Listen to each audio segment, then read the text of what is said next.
Hello friends, आज की video में हम जानेंगे उद्यम रजिस्ट्रेशन कैसे करते हैं। उद्यम रजिस्ट्रेशन करने के लिए सबसे पहले हम विजिट करेंगे वेबसाइट www.udyamregistration.gov.in।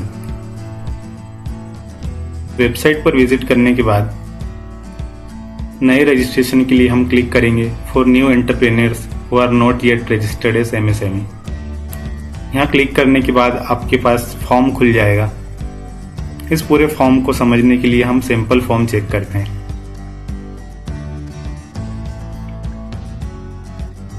उद्यम रजिस्ट्रेशन के लिए आपके पास सबसे पहले आधार होना जरूरी है।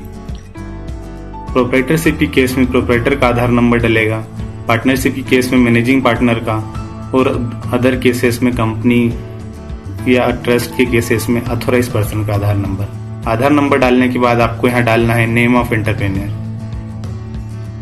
नेम डालने के बाद आपको वैलिडेट एंड जनरेट OTP करना है। फिर आपको OTP डालने का ऑप्शन आएगा। OTP डालने के बाद OTP वेरीफाई होने के बाद आपके पास नोटिफिकेशन आ जाएगा, your Aadhaar verification has been successfully verified. उसके बाद आपको पेन नंबर डालना है। पेन नंबर डालने से पहले आपको टाइप ऑफ ऑर्गेनाइजेशन सिलेक्ट करना है। प्रोप्राइटरशिप की केस में प्रोप्राइटरी, पार्टनरशिप के केस में पार्टनरशिप, और कंपनी की केस में कंपनी। फिर आपको चूज करना है कि आपके पास पेन है, यस या नो। आप पेन सिलेक्ट करेंगे। उसके बाद आपको पेन नंबर डालना है। फिर आपको डालना है क्या आपने पिछले साल ITR फाइल किया है। अभी के लिए प्रीवियस ईयर 18-19 का आपने फाइल किया है तो यस सिलेक्ट कीजिए, नहीं किया है तो नो। फिर ITR टाइप सिलेक्ट करने के लिए ऑप्शन आएगा आपके पास। आपका ITR टाइप यदि ITR 3, ITR 5 या ITR 6 हो तो ये सिलेक्ट कीजिए। ITR 4 हो तो ITR 4 सिलेक्ट कीजिए। ध्यान रखिए, आपने यदि ITR 1 या ITR 2 फाइल किया है तो आपके पास यहाँ ITR 1 या 2 का ऑप्शन नहीं रहेगा, तो फिर आपको नो सिलेक्ट करना है। आपके पास GST नंबर है तो आपको GST यस या नो सिलेक्ट करना है। आपके ITR के बेस पे ही आपका टर्नओवर और अदर डिटेल्स ऑटो पॉपुलेट होगी इस फॉर्म में। आपका पेन वेरिफिकेशन होने के बाद आपका सक्सेसफुल का नोटिफिकेशन आ जाएगा। ध्यान रखिए, एक पेन पे एक ही उद्यम रजिस्ट्रेशन हो सकता है, इसलिए आपके पास यदि पेन है और आपने पहले से उद्यम रजिस्ट्रेशन लेके रखा है तो आपको यहाँ एरर शो होगी, Udyam registration has already done through this PAN. उसके बाद पेन वेरीफाई होने के बाद आपको आगे डिटेल्स डालनी है। Name of entrepreneur as per PAN और आधार। आपके पास पेन नंबर है तो पेन नंबर के बेस पे एंटरप्रेन्योर का नाम आएगा, और आपके पास पेन नंबर नहीं है तो फिर आधार नंबर के बेस पे। फिर आपको डालना है मोबाइल नंबर और ईमेल आईडी। ध्यान रखिए, आपका मोबाइल नंबर और ईमेल आईडी एक्टिव होना चाहिए।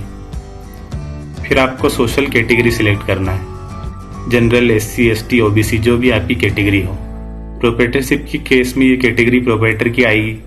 पार्टनरशिप की केस में ये कैटेगरी डिसाइड होगी majority of share of partners, मतलब यदि 51% से ज़्यादा पार्टनर्स का शेयर है और वो OBC है तो पार्टनरशिप की कैटेगरी भी OBC हो जाएगी। जैसे HUF की केस में फैमिली का स्टेटस जो भी है उसके अकॉर्डिंग कैटेगरी डिसाइड होगी। कोऑपरेटिव सोसाइटी की केस में मेंबर्स के बेस पे कैटेगरी डिसाइड होगी। जैसे 51% से ज़्यादा मेंबर्स की कैटेगरी OBC, SC या ST है तो उसके अकॉर्डिंग कोऑपरेटिव सोसाइटी की कैटेगरी डिसाइड होगी। ऐसे ही ये सभी की केस में, कंपनी की केस में शेयर होल्डिंग के बेस पे कैटेगरी डिसाइड होगी। जो भी कैटेगरी एप्लीकेबल है वो आपको सिलेक्ट करना है। उसके बाद आपके पास ऑप्शन आएगा जेंडर सिलेक्ट करने के लिए, मेल, फीमेल या अदर्स जो भी हो वो सिलेक्ट कीजिए। स्पेशली एबल्ड, आप यदि स्पेशली एबल्ड है, दिव्यांग है तो यस सिलेक्ट कीजिए, नहीं है तो नो सिलेक्ट कीजिए। फिर आपको डालना है नेम ऑफ एंटरप्राइज, जो भी आपके बिजनेस का नाम हो वो नाम आपको डालना है। उसके बाद प्लांट की यूनिट का नाम डालना है, और एक से ज़्यादा प्लांट हो तो आप वापस ऐड मोर करके डबल डाल सकते हैं। फिर लोकेशन ऑफ प्लांट्स डालना है, आपको एड्रेस डालना है, यूनिट का नाम, कहाँ एड्रेस है, block number, pin number, road, street, city, सब चीज़ें डालना है। उसके बाद वापस यदि आपके पास एक से ज़्यादा एड्रेस हैं तो आप ऐड मोर करके आपके सारे एड्रेस ऐड कर सकते हैं। फिर एंटरप्राइज का ऑफिशियल एड्रेस डालना है जहाँ पे आपका ऑफिस लोकेशन है। उसके बाद आपको चूज़ करना है कि आपके पास पिछला उद्यम रजिस्ट्रेशन है, नहीं है तो इसको नॉट एप्लीकेबल ही रहने देना है।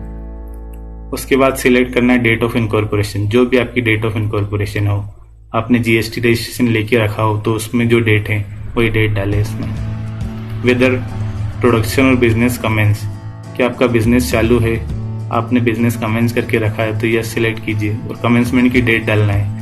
जनरली आपको नहीं पता हो तो ये दोनों सेम ही डालने रहना। उसके बाद आपको डालना है बैंक डिटेल्स। बैंक डिटेल्स में बैंक का नाम डालना है, IFSC कोड डालना है और अकाउंट नंबर डालना है। उसके बाद आपको सिलेक्ट करना है एक्टिविटी, मैन्युफैक्चरिंग है या सर्विस है।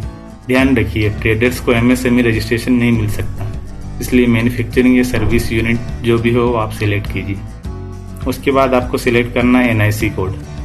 NIC कोड आप यहाँ से सर्च कर सकते हैं, जो भी आपकी एक्टिविटी हो उसके अकॉर्डिंग यहाँ से सर्च कर सकते हैं। जैसे इस फॉर्म में देख सकते हैं मैन्युफैक्चरिंग ऑफ बेसिक मेटल्स, इनका NIC कोड है, ये 2 डिजिट का NIC कोड 24 है, 4 डिजिट में 2410 और 5 डिजिट में 24103। ये आप सर्च करके ऐड करेंगे तो ऑटोमेटिक ऐड हो जाएगा। उसके बाद आपको आपके एम्प्लॉयज की डिटेल डालनी है। आपके यहाँ कितने एम्प्लॉयज हैं, मेल फीमेल और अदर्स, सभी को बाइफरकेट करके डालना है। ध्यान रखिए आपके यहाँ कोई भी एम्प्लॉयज नहीं है तो ये 0 एक्सेप्ट नहीं करेगा। आप एक एम्प्लॉय डाल के प्रोसीड कर सकते हैं। उसके बाद आपको डालना है investment in plant and machinery की डिटेल्स। ये डिटेल्स आपके ITR से ऑटो पॉपुलेट होगी, आपने ITR फिल करके रखा हो तो ITR फिल करके नहीं रखा हो या फिर ITR 4 फाइल किया हो तो आपको ये डिटेल्स मैनुअल डालना है। और ये exclusion of cost of pollution control, research and development, industry safety devices during 18-19, अगर आपकी ऐसी कोई भी कॉस्ट हो तो वो आप मैनुअल डाल सकते हैं। उसके बाद आपकी टर्नओवर डिटेल्स भी आपके ITR से ऑटोमेटिक आएगी और ITR फाइल नहीं किया हो तो GST की डिटेल से आएगी। फिर are you interested to get registered on government e marketplace portal. GeM portal है गवर्नमेंट का पोर्टल है जिसपे गवर्नमेंट टेंडर्स के लिए आपको वो सर्विसेज मिलती हैं और आप अपनी सर्विसेज प्रोवाइड कर सकते हैं। तो आपको जेम पोर्टल पर रजिस्टर करवाना हो तो यस सिलेक्ट कीजिए। ट्रेड्स भी गवर्नमेंट का एक पोर्टल है, उस पर रजिस्ट्रेशन करवाना हो तो यस सिलेक्ट कीजिए। फिर आपका DIC आएगा, यह ऑटोमेटिक आपके एड्रेस के बेस पे सिलेक्ट होगा। फिर submit and get final OTP, इसको जैसे ही क्लिक करेंगे तो आपका फॉर्म सबमिट हो जाएगा। उसके बाद फॉर्म सबमिट होने के बाद आपके पास रेफरेंस नंबर आ जाएगा। इस रेफरेंस नंबर को सेव करके रखिए आप। इसी की बेस पर आपका रजिस्ट्रेशन सर्टिफिकेट डाउनलोड होगा। फॉर्म सक्सेसफुल सबमिट होने के बाद कुछ ही दिनों बाद आप रजिस्ट्रेशन सर्टिफिकेट प्रिंट कर सकते हैं। आपके डिटेल सारी आधार पेन के बेस पे, आधार के बेस पे और GST पोर्टल से वेरीफाई होगी। उसके बाद आपका रजिस्ट्रेशन सक्सेसफुल हो जाएगा। फिर आप सर्टिफिकेट यहाँ से डाउनलोड कर सकते हैं, जैसे सर्टिफिकेट प्रिंट उद्यम रजिस्ट्रेशन सर्टिफिकेट। यहाँ पे उद्यम रजिस्ट्रेशन नंबर डालेंगे जो अपन ये जो जनरेट हुआ था। उसके बाद आप ऑप्शन सिलेक्ट करेंगे मोबाइल नंबर या ईमेल ID जिस पे भी आपको OTP जनरेट करना, उसके बेस पे वैलिडेट एंड जनरेट करके आप सर्टिफिकेट का प्रिंट ले सकते हैं। यह बिल्कुल फ्री है, उद्यम रजिस्ट्रेशन की कोई भी फीस नहीं लगती है। धन्यवाद। इसी तरह की नई अपडेट्स पाने के लिए हमारे चैनल को सब्सक्राइब करें।